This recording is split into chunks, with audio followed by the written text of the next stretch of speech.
vocês puderem, só me confirmem se tá aparecendo direitinho aí. Alguém manda no chat. Joia.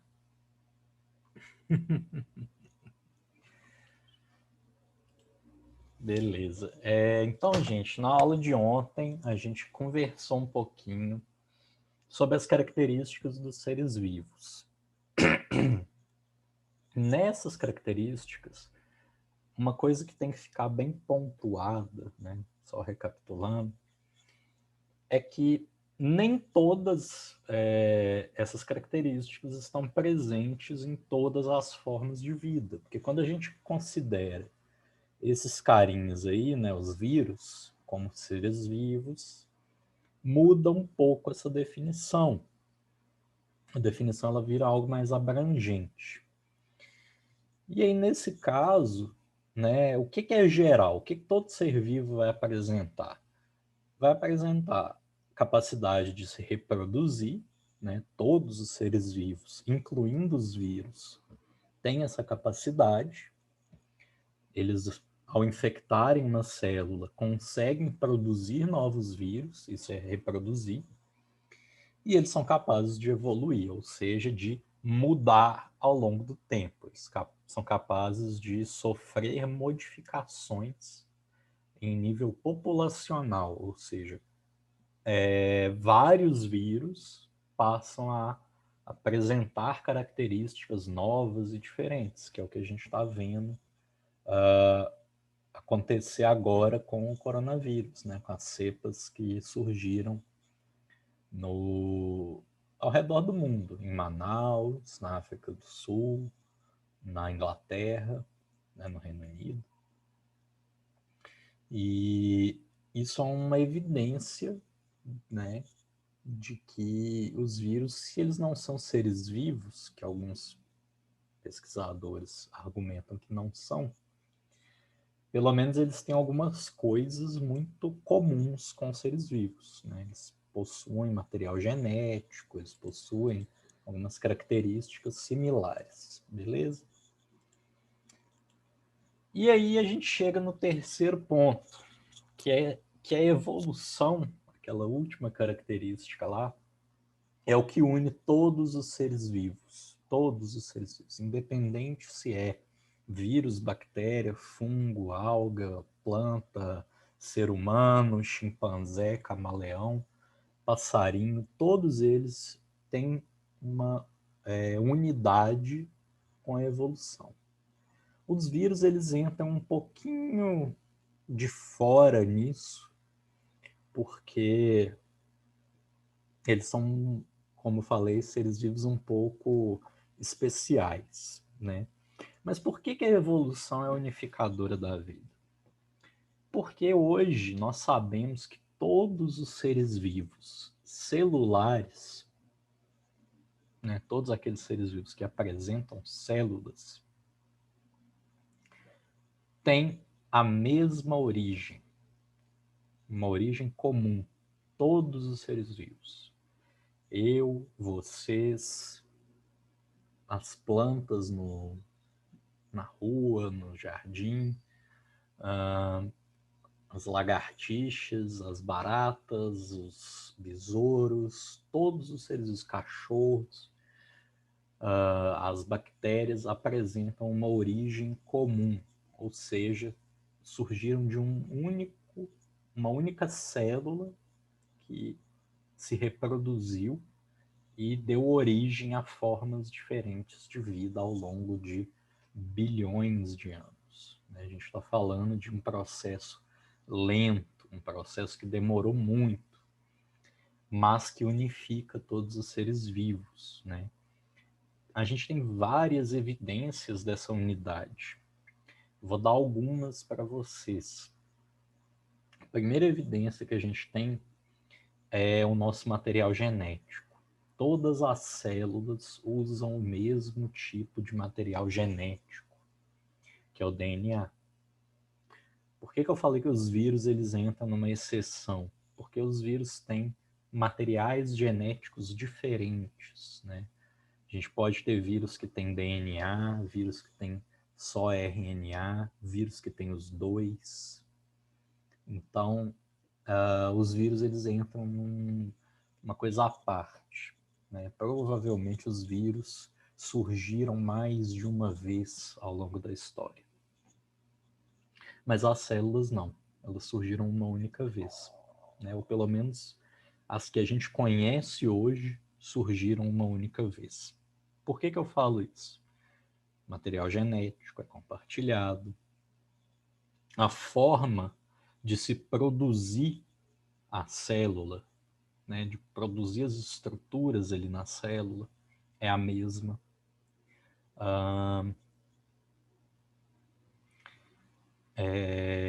Algumas estruturas celulares, né, algumas das organelas, que são pedaços ali, aqueles compartimentos que eu falei com vocês na aula passada, têm funções idênticas em todas as células. E a gente vai estudar, né, vocês vão estudar várias outras coisas que unificam os seres vivos nesse sentido evolutivo.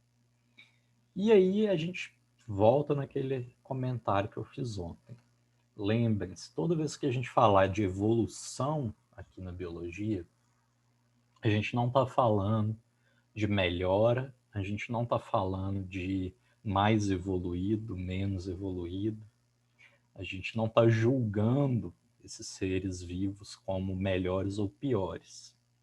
Aquilo que a gente está fazendo é usando o termo no sentido que ele é utilizado na biologia, que é mudança ao longo do tempo, e é mudança hereditária, né? Mudança herdada. Isso é evolução, beleza? Como assim? Se eu gosto muito de dar esse exemplo, se eu, por exemplo, me matricular na academia, né? Agora as academias estão funcionando aqui em Belo Horizonte, me matriculo numa academia, começo a tomar anabolizante, tomar suplemento, malhar e fico bombadão. Aí depois eu paro com anabolizante, porque anabolizante causa esterilidade, e aí eu resolvo ter filho.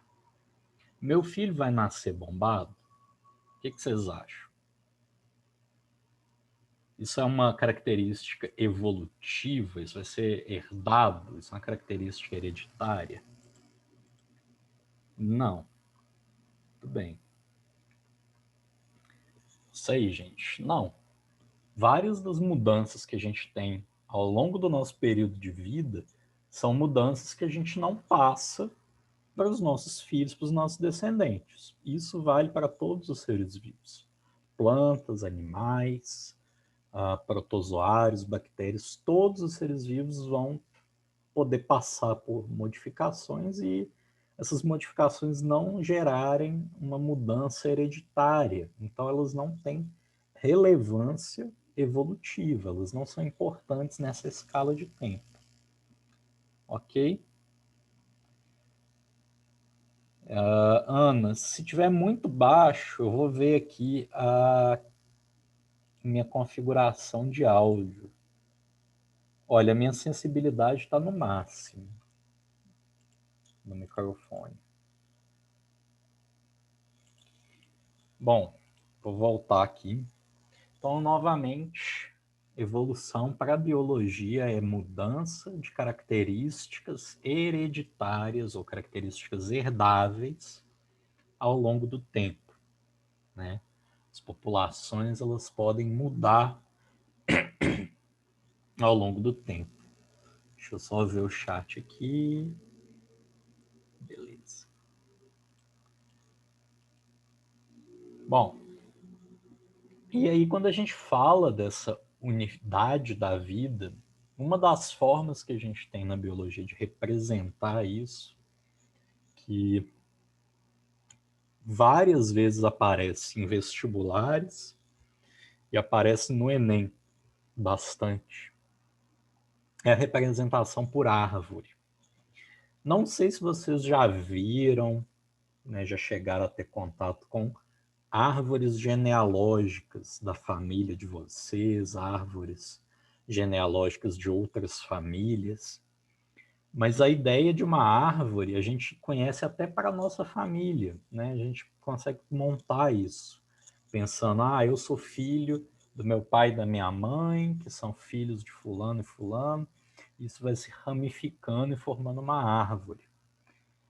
Na vida, né, para organizar os seres vivos de acordo com essa unidade evolutiva, a gente usa essa representação de árvore também. Ela é muito usada, ela é amplamente utilizada na biologia, ela é amplamente utilizada nas questões de vestibulares, do Enem, e vocês vão ter muito contato com isso ainda. Essa ideia ela foi proposta lá atrás, há muito tempo, no século XIX, pelo Charles Darwin, né? Um dos caras aí, talvez seja um dos mais importantes para a biologia hoje, principalmente pela sua ideia de evolução, ideia de mudança de características hereditárias ao longo do tempo. E o que ele propôs nessa época foi representar linhagens de seres vivos que compartilham algum tipo de parentesco. Então você tem seres vivos que são mais aparentados uns dos outros e outros que são menos, mas todos eles estão ligados a essa forma de vida, essa célula, que que eu comentei com vocês, essa primeira forma de vida celular. Parece um monstro, não, Camila. É só um rabisco do caderno dele.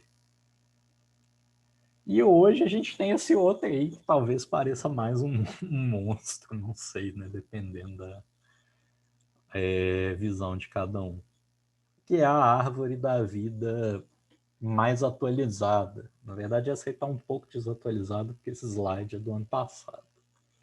Mas existe um site, né, que é a Árvore da Vida, Tree of Life em inglês, que eles compilam todos esses organismos que já foram descritos e as relações filogenéticas deles. Aqui é só uma versão resumida, nem tem tudo. E é muita coisa. Mas vocês podem ver que tem uma estrutura muito parecida. Ó. Daqui, deixa eu ver se eu consigo desenhar. Consigo. Aqui, ó, a gente tem dois raminhos que se juntam, bem aqui embaixo. Esses dois raminhos são duas linhagens muito próximas, muito aparentadas, como se fossem irmãos. E eles têm os parentes próximos, né, nessa outra área aqui. E eles estão aparentados com outros, com outros e com outros, até os parentes mais distantes, né? Os parentes que não têm tanta coisa a ver. Nesse sentido, a gente poderia dizer, de uma maneira informal, que todos os seres vivos, de uma forma ou de outra, são um pouquinho parentes. Né? Não chega a ser um parentesco muito, muito forte, mas é um pouquinho de parentesco. Né? Eu tenho um parentesco com vocês, vocês com os demais alunos, com os demais professores, com outros seres vivos.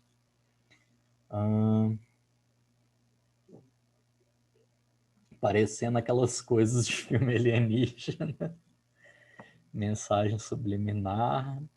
Lembra Monstros S.A., lembra um pouco, né? Parece um relógio também. O bonequinho do BBB com aquele olhão.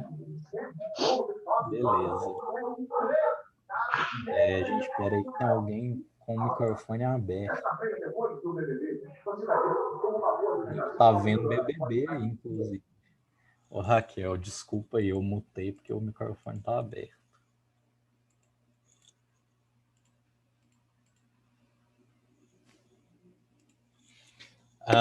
Ficou um desenho para trás. Pronto.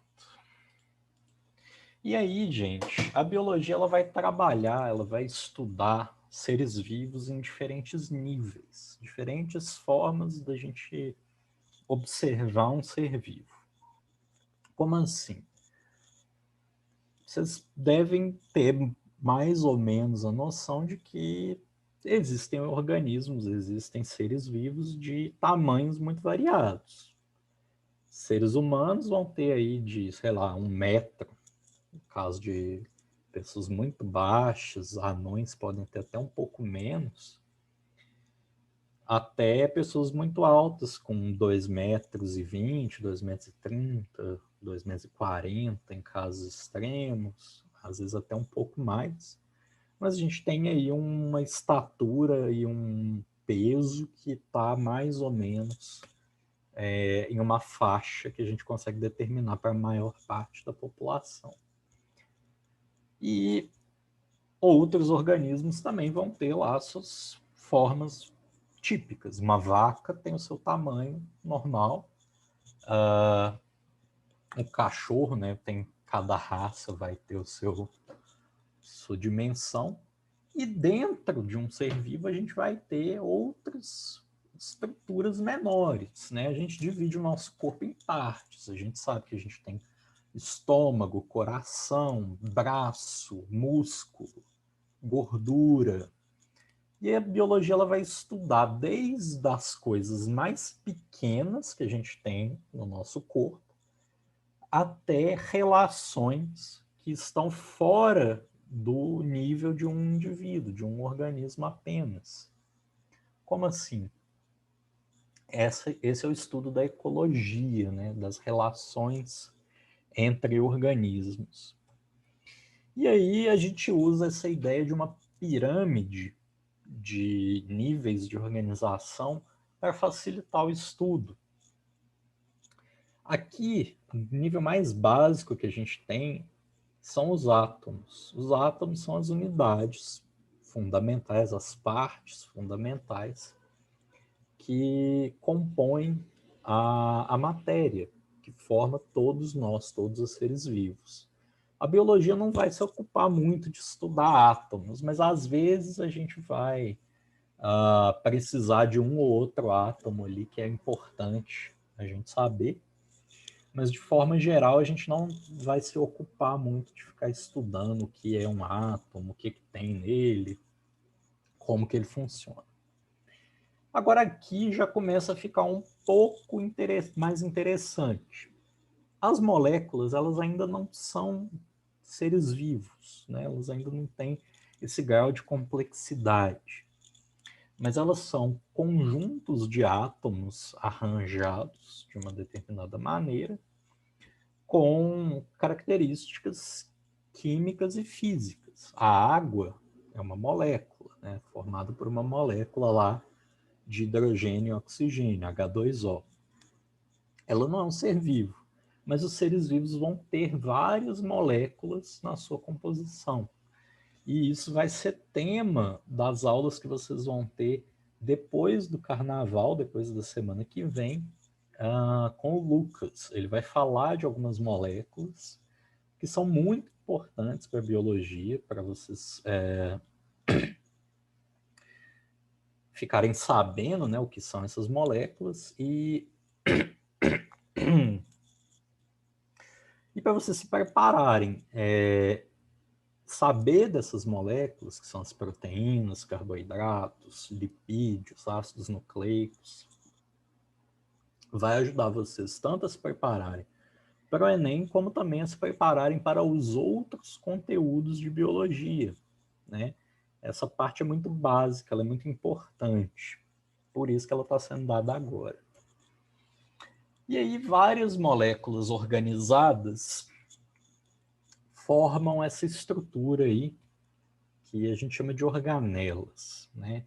Não é uma estrutura só, a gente vai ver que as células possuem várias organelas, elas podem ter tipos variados de organelas. O nome organela quer dizer órgão pequeno, Então, se a gente tem no nosso corpo, que é grande, um cérebro, um coração, um fígado, um pâncreas, que são órgãos, a gente usa essa analogia para a célula, que é uma coisinha microscópica, né? Uma unidade microscópica do nosso corpo, e a gente chama as estruturas que compõem a célula de pequenos órgãos, organelas, porque cada estrutura vai ter uma função bem definida. A gente vai ver isso, né? Vocês vão estudar isso mais para frente. Deixa eu só dar uma pausa.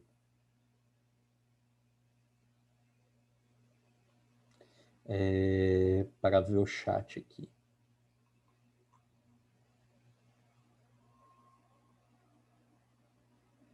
Não, gente, teve um bombeiro aqui, um negócio que passou uma ambulância aqui, aí vocês devem ter escutado, não era carro do ovo, não, foi daqui de casa. E Ana, posso sim, eu posso postar. Posso fazer isso amanhã, tá? Eu faço uma listinha, eu tenho alguns materiais aqui dessa parte e eu vou postar para vocês, tá bom?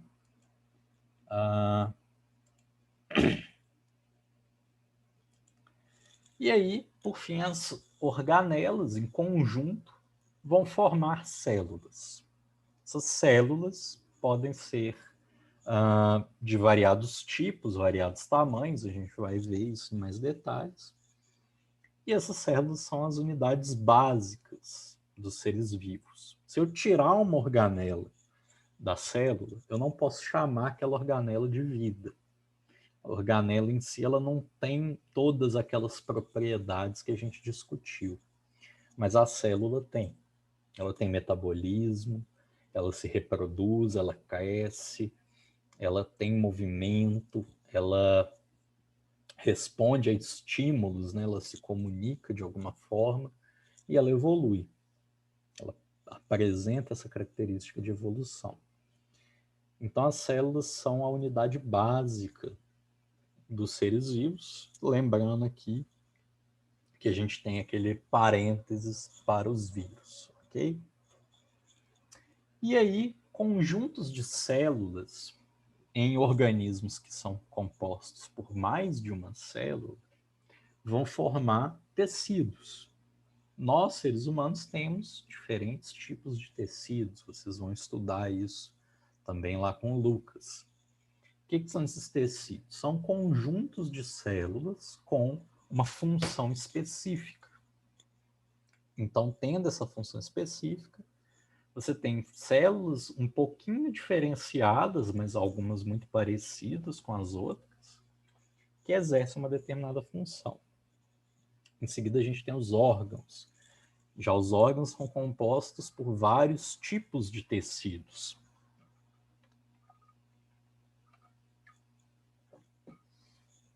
Tem aí o exemplo do fígado, mas a gente pode usar o exemplo do estômago, né?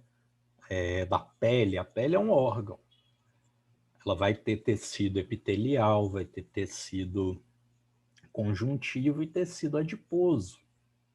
A pele, ela apresenta diferentes tecidos para exercer uma função, que é a função de revestimento e proteção do nosso corpo. E aí, o conjunto de órgãos com uma determinada função forma um sistema. Então, a gente tem o sistema digestório, o sistema nervoso, o sistema circulatório. Esses sistemas vão ser formados por um conjunto de órgãos que realizam uma determinada função: nutrição, locomoção, transporte de substâncias. Vocês vão estudar isso também com bastante detalhe com o Lucas. E aí, o conjunto desses sistemas forma um organismo. Aqui tem o exemplo de um peixinho, mas pode ser um ser humano, né? Juntando todos os sistemas que a gente tem, nós temos um organismo, um indivíduo. E o conjunto de vários indivíduos de uma mesma espécie, de um mesmo tipo. Para a biologia, a gente chama isso de população. né? Aqui a gente já começa a estudar relações entre seres vivos. Uma população a gente pode estudar se ela está crescendo ou ela está diminuindo, se ela está envelhecendo ou se ela está tendo uma natalidade alta. Então a gente pode estudar populações de formas diferentes. E quando tem mais de uma espécie interagindo, aí eu chamo de comunidade. Um recife de coral é uma comunidade riquíssima. A gente não tem só os corais ali, que são animais. A gente tem peixes, a gente tem moluscos, a gente tem crustáceos, a gente tem diferentes organismos vivos compondo aquela comunidade. E o que é o conjunto desses seres vivos sem a interação deles com parâmetros, com fatores não vivos, né? Fatores abióticos. O que são fatores abióticos? Fatores abióticos são coisas que não estão vivas, mas que influenciam dramaticamente a nossa vida e a de outros seres vivos. Vou usar um exemplo que todo mundo vai entender. Calor, temperatura. Né? Quando está quente, a gente às vezes fica com preguiça, não quer fazer nada, fica cansado, suado. Tem gente que gosta de calor, fica mais disposto. Tem gente que no frio fica com preguiça. Né? E olha que a gente tem a capacidade de regular a nossa temperatura. Mas mesmo assim, a temperatura do ambiente que a gente está influencia dramaticamente na nossa produtividade, na nossa atividade diária, beleza? Isso, né, a interação dessas comunidades, esses conjuntos de diferentes espécies, de populações de diferentes espécies, interagindo com o meio físico, né, com a temperatura, a luz solar, a umidade, toda essa interação a gente chama de ecossistema. E o conjunto de ecossistemas que a gente tem no nosso planeta, a gente chama de biosfera, ok? E aí aqui, depois que eu apresentei esse conceito de pirâmide com os níveis de organização, eu gosto de trazer esse conceito aqui que vai ser também bem importante para a biologia e para outras disciplinas também, mas eu acho que a biologia ela usa ele bastante, que é o conceito de propriedade emergente. O nome propriedade emergente pode ser que não traga nenhuma ideia na cabeça de vocês e está tudo bem. Mas eu vou explicar o que é isso. Propriedade emergente é o seguinte. Pensa que é uma propriedade, ou seja, uma característica, alguma coisa, que aparece quando você olha algum objeto, alguma coisa, em um nível de organização diferente. Essa definição ela parece meio estranha. Não desespera não, mas vocês vão entender. Vou explicar com alguns exemplos. Vou dar um exemplo de propriedade emergente para vocês. Eu posso estudar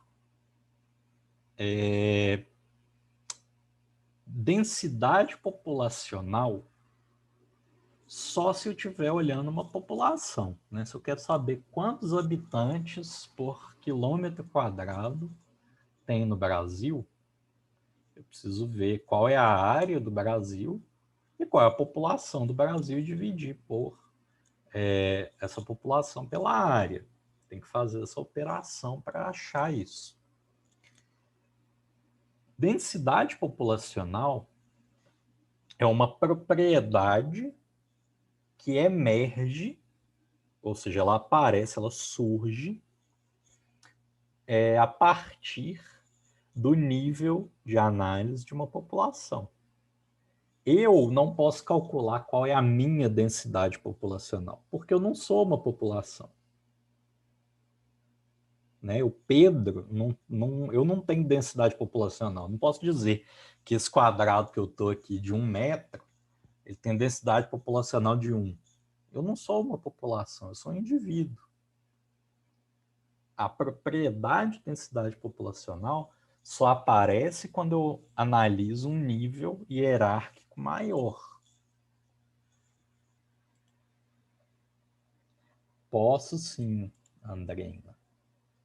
Eu já volto. Deixa eu só concluir esse raciocínio aqui, que isso é um pouco complicado. Né? O pessoal às vezes tem dúvida. Vou explicar de novo, Andresa. Vou dar outro exemplo.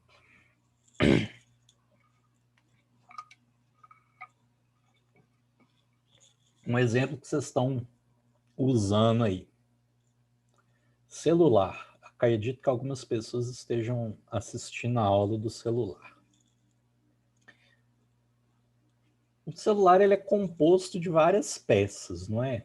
Ele tem a tela, ele tem a bateria, ele tem a memória, ele tem a capa, né, o revestimento, ele tem uma área ali de entrada, né, para o carregador se conectar. Se eu pegar só a bateria de um celular, eu consigo usar o WhatsApp? Eu consigo assistir uma aula? Se eu pegar só a bateria? Não. Pois é. Esse é um excelente exemplo de uma propriedade emergente.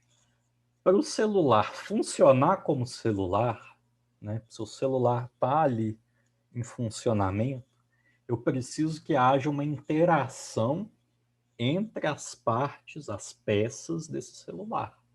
Elas precisam estar organizadas. E aí sim emerge, aparece o celular em funcionamento. Ok? A ideia de uma propriedade emergente é essa. É alguma coisa, alguma característica que aparece quando eu somo partes pequenas em um todo, em algo maior. Deixa eu dar uma olhada aqui. Isso, Débora. As propriedades surgem a partir de um conjunto. Mas aí, olha como que o conceito é importante. Se eu pegar o meu celular aqui, pegar ele, separar todas as peças e jogar dentro de um saco preto e chacoalhar, eu tenho um celular ali? Eu consigo usar? Não. Então, aqui a gente tem uma peça que é chave para vocês entenderem as relações que a gente vai ver na biologia. Muitas vezes,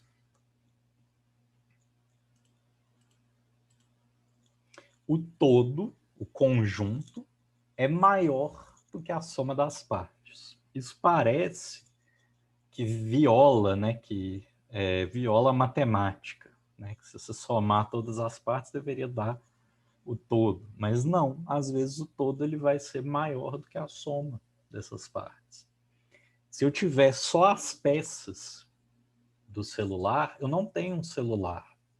Elas precisam estar organizadas, elas precisam estar montadas em um celular.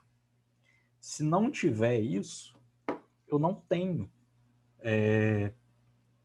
Eu não tenho um celular em funcionamento, não tenho aquele equipamento. Computador é a mesma coisa, carro, né?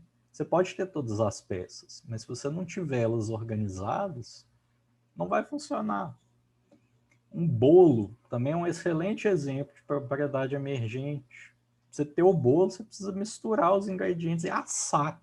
Se você só tiver lá a mistura da massa, né, da farinha com açúcar, leite, ovo e chocolate, sem cozinhar, você não tem um bolo, você tem uma massa de bolo, mas você não tem um bolo. Você tem uma coisa ali que se você comer, é perigoso até de você passar mal.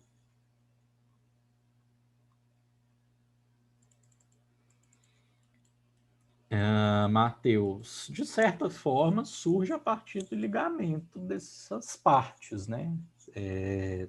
Não sei se a gente chama... Não sei o que você quer dizer exatamente com conjunto.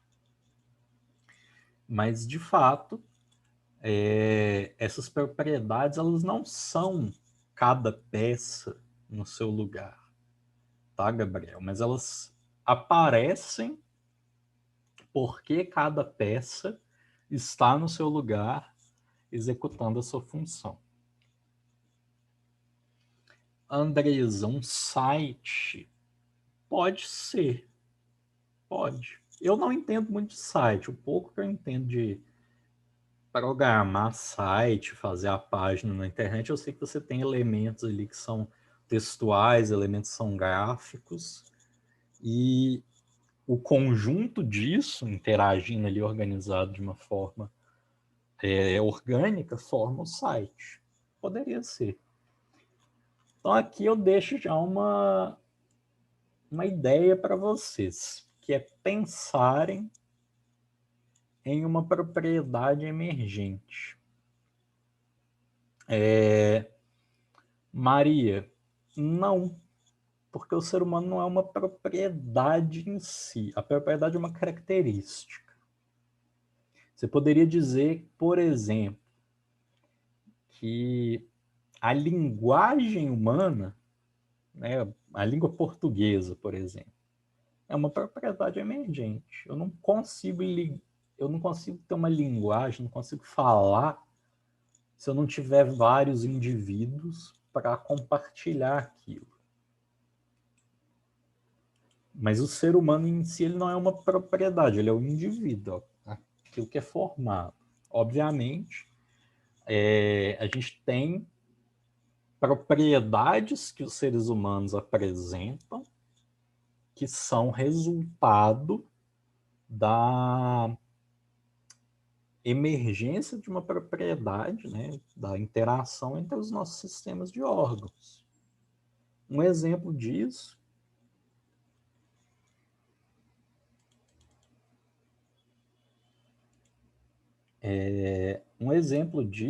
estava lendo o chat aqui, gente, desculpa.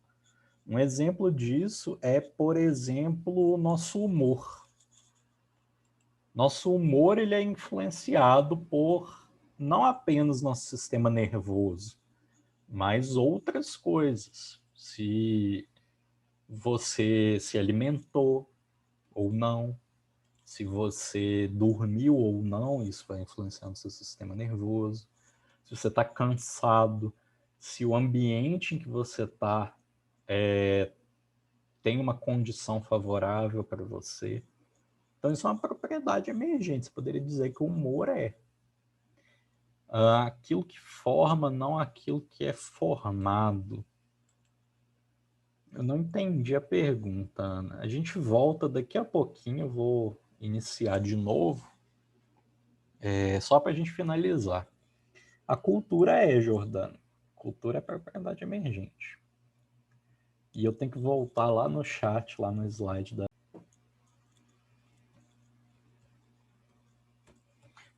da pirâmide. Eu postei, tá, gente, esses slides. Eu acho que na primeira mensagem que eu mandei lá no Google Classroom. Vocês podem baixar, tá, em PDF, tá? Pra vocês consultarem, fiquem à vontade. Eu não lembro quem que me perguntou o que era, mas queria voltar no slide. Vou esperar um pouquinho. E aproveitar também, né? Quem não viu, ou quem não estava ontem, não sei, a gente já tá com a aula de ontem no YouTube. Eu coloquei ontem, já deve estar disponível. O YouTube ele demora um pouquinho a disponibilizar o vídeo para todo mundo, porque ele fica convertendo lá a qualidade, sei lá o que ele fica fazendo ali. Mas depois que você faz o upload do vídeo, ele fica um tempo sendo processado. Ele já deve ter sido processado e está disponível para vocês. Deixa eu ver. Era só isso mesmo de recado.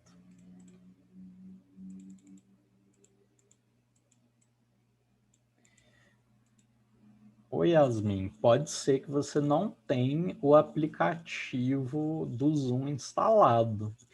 No computador, ele pede para você instalar alguma coisa?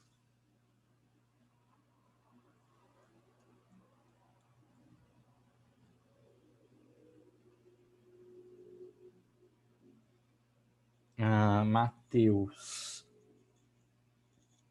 uma doença ser considerada uma propriedade emergente?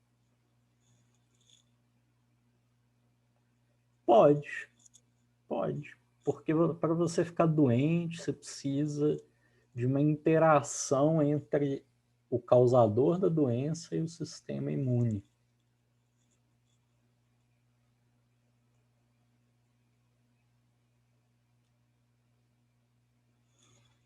Yasmin, pode ser, eu não sei, eu acho que pode ser a minha conta do Zoom.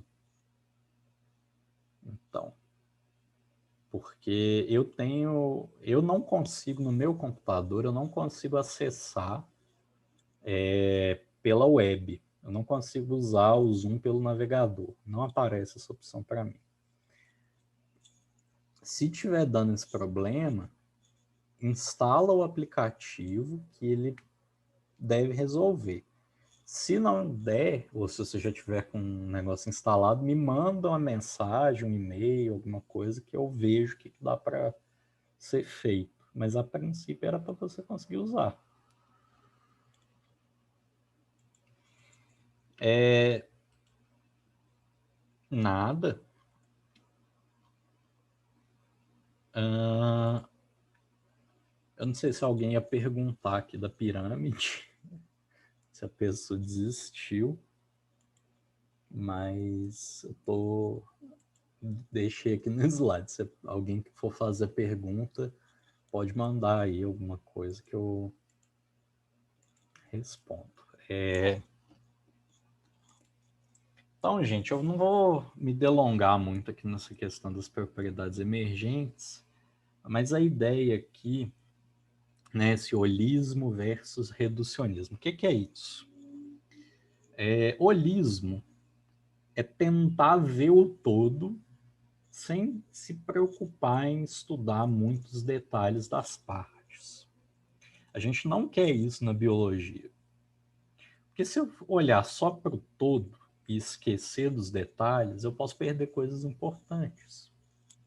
Mas a gente também não quer o reducionismo, que é olhar para os detalhes e esquecer do todo, do conjunto. A gente precisa balancear essas duas abordagens para a gente conseguir compreender bem a biologia. Então, a primeira coisa que vocês precisam gravar, assim, né, para todo ano letivo, é que seres vivos são sistemas complexos, muito complexos. A gente pode parecer, quando vocês estiverem estudando, que uma célula, uma bactéria, um verme é muito simples, mas eles não são simples. Eles são extremamente complexos. Eles têm problemas para resolver, né? São problemas diferentes dos nossos, né? As células não precisam pagar boleto, mas são seres que têm problemas a serem resolvidos. Procurar alimento, sobreviver, se reproduzir. E todos os seres vivos vão ter que encontrar soluções para esses problemas. E então vocês têm que guardar também algo que é muito importante para a biologia, que é essa interação dos organismos com o ambiente. Não existe ser vivo que não esteja interagindo com o ambiente, com o meio, né? Nós estamos aqui e vocês estão interagindo. Vocês estão interagindo fisicamente com a sala, quarto, cozinha, onde quer que vocês estejam, vocês estão interagindo fisicamente com esse ambiente. Eu estou interagindo aqui com meu copo d'água, porque eu estou falando há quase 50 minutos e a garganta começa a secar. Nós interagimos o tempo todo e todos os seres vivos interagem. E aqui eu devo voltar nisso na próxima semana, sem ser a próxima outra, né? Que é um esqueminha que eu fiz dessa interação, né? Mas para vocês terem uma ideia dessa interação, o que a gente vê aqui nesse esquema é que nós temos alguns organismos que produzem alimento, são as plantas, as algas, por meio da luz solar. E nós temos alguns organismos que consomem esses outros, que são os consumidores. Nós somos consumidores tanto de plantas quanto de outros animais. E esses organismos consumidores consomem os produtores, e nesse processo de consumo eles geram, eles utilizam essa matéria para produzir energia química. E em todas essas conversões de energia aqui, a gente tem uma perda de calor, sempre. A gente está jogando calor aqui para o ambiente, né? A gente está perdendo energia térmica o tempo todo. E todos os seres vivos fazem isso. Então, a ideia desse esquema é que vocês entendam o seguinte: a energia na física, mas na biologia também, ela tem um fluxo unidirecional. Ela sai do Sol, toda a energia que a gente recebe vem do Sol, né? Todos os alimentos que a gente consome foram, em algum nível, derivados da energia do Sol, e essa energia ela é perdida em grande quantidade, tanto pelas plantas quanto pelos consumidores, por outros animais, pelos seres humanos. Mas a matéria, né, os nutrientes químicos são ciclados. Eles sofrem um ciclo.